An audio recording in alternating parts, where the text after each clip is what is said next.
Approximately 1 year. I must tell you, it has been wonderful under the leadership of our able Senate President, His Excellency Goswell Akpabio. He is known as an uncommon transformer. He has actually proved that in all ramifications, in terms of bringing the senators together, in terms of carrying all the senators along in all he does, in terms of being a father to all the senators. And there is one quality that he possesses, which is very rare among our contemporary modern leaders. And that is, he has no iota of high-handedness in him. And that is a very nice quality. And that has earned him the love, trust, and respect of all the 109 senators of the Federal Republic of Nigeria. And I wouldn't like us to revisit that. But all I can tell you is that that issue raised by the man you mentioned was unfounded and should be discarded by all. And you can see when he was called upon to prove it, he abandoned the issue to attack the strong man, meaning that there is no case. You understand? So our president is being loved by all the senators because he's a man that they cannot find any fault. And I must tell you, if there are saints on earth, Senator Goswell Akpabio is one of them. Because he's a man that loves everybody. A detribalized leader. He doesn't even care the political party you come from.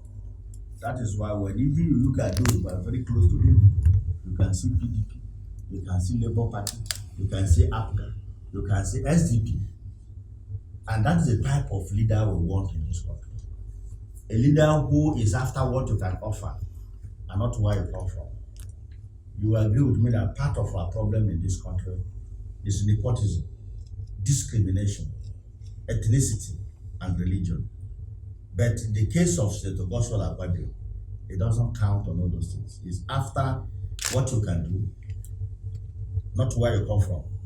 That is why people like us, though a first-timer, were able to clinch the position of the leadership of the Senate because he believed that we can represent, and I believe so far so good, we will not let him down.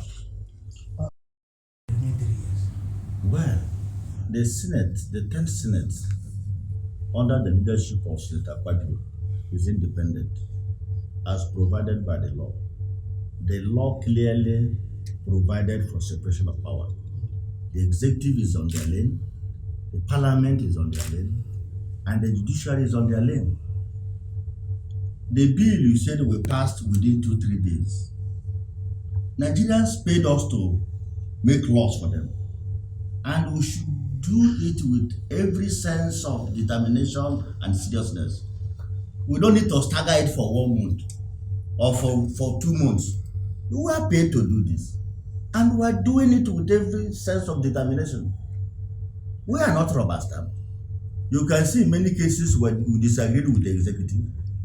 You saw when they brought the bill seeking to increase the electricity tariff, we kicked against it. I personally described it as a height of insensitivity. That the Honorable Minister should not think of that.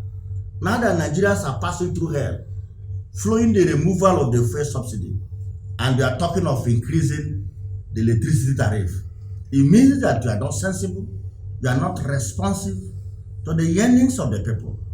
As a parliament, we said no to that.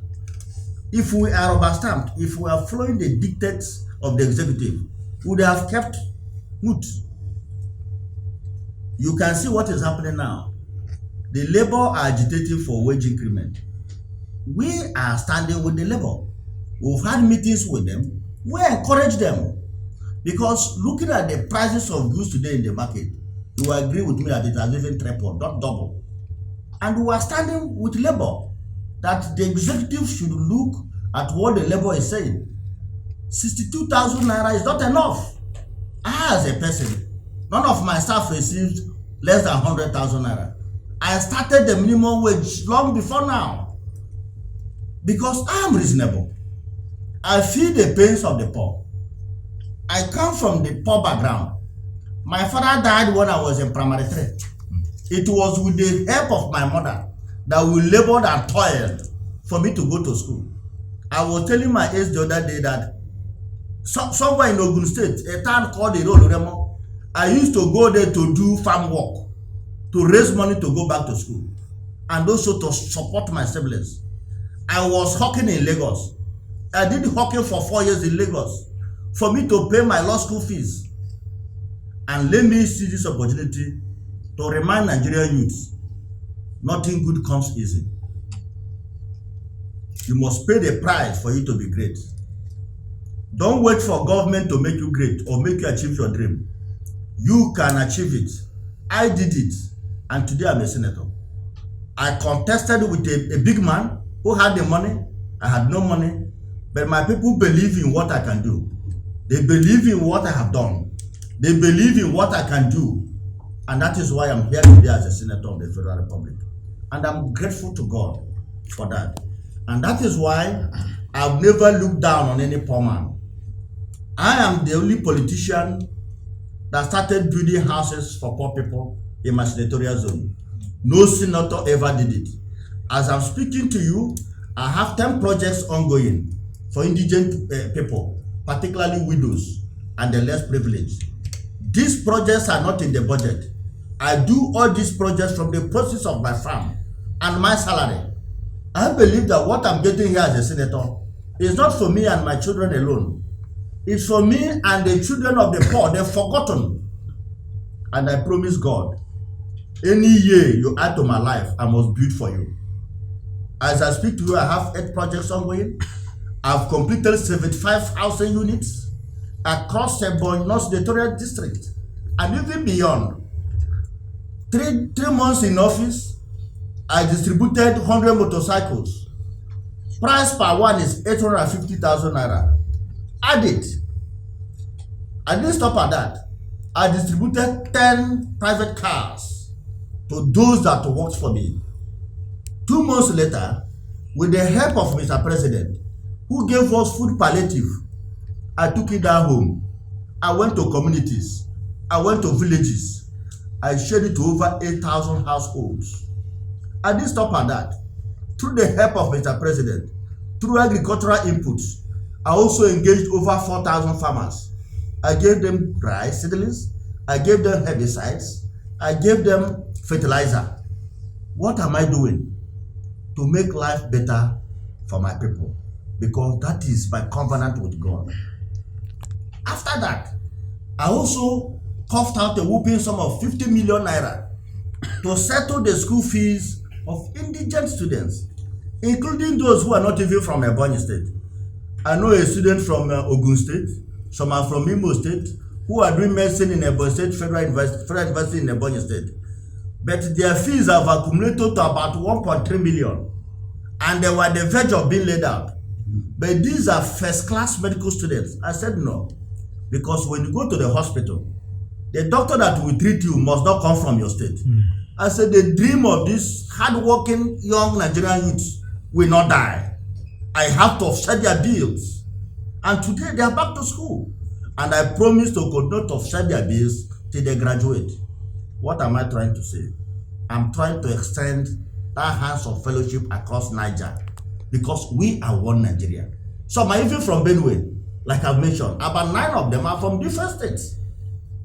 I know in future, they will tell the story that there was a senator called Onyekachi Nwebonyi, who they don't know. As I speak to you, I don't know them. I didn't meet them. I've never met with them. It is the Vice Chancellor that wrote me and raised those concerns. And I had to tackle it headlong. Do you understand? To give hope to the hopeless. And that is my assignment on earth. You know that the 10th Senate is determined to give Nigerians good governance. And anything that has to do with the interests of Nigerians, we never joke with it, like I have said. And we will continue to do that, because we are the representative of the people. Any pain being felt by Nigerians is our pain, and we must bring solution to it. Like you said, the tariff increase is not only affecting senators. For senators who can pay without minding, But what of that a local man who is doing welder business in the village? What of that a barbing salon operator who rely on that to feed his family? So we feel the impulse of Nigerians, and that is why we rose to the occasion. And let me tell you, by next week or so, I'll be coming up with another motion that has to do with the interest of Nigerians, and that is on the charges of the StarTimes and multi-choice service providers in Nigeria. You agree with me that if you recharge your DSTV now, at the end of the month, whether you watched it or not, it will elapse. Yes. Meaning that the billing method is time-bound. But it's not so in other countries. Go to Ghana, it is pay as you watch. E-payment is the order of the day in the global economy. So you can't expect me to pay for DSTV, for example. I recharge it tomorrow. In the next 3 days, we'll be going on recess for Salah. I will come back a month later, and the whole thing is almost and I'll be expected to pay another money. It shouldn't be. That is an exploitation, and we cannot allow that. We are going to come up with a motion directing the NCC to rise to the occasion. Let it be pay as you watch, not time-bound method of payment. So that if you recharge for 30 days, you should be able to watch it for 30 days at your own convenience. Not when you travel, you'll be paying for what you're not consuming. It is against your rights as a citizen. It's an exploitation at the highest level. And I want to use this medium to call on the relevant agency to rise to the occasion and stop this menace. They are exploiting Nigerians, and they should even make reforms. Go to Ghana, like I've said earlier. It's not like that. Go to Cote d'Ivoire. It's not like that. Go to South Africa, that even have the company. It is pay as you watch, so that you have value for your money. So you can say that we are not sleeping over Nigerians' right or things that concern Nigerians. We've always taken seriously anything that concerns Nigerians, particularly the forgotten, the downtrodden,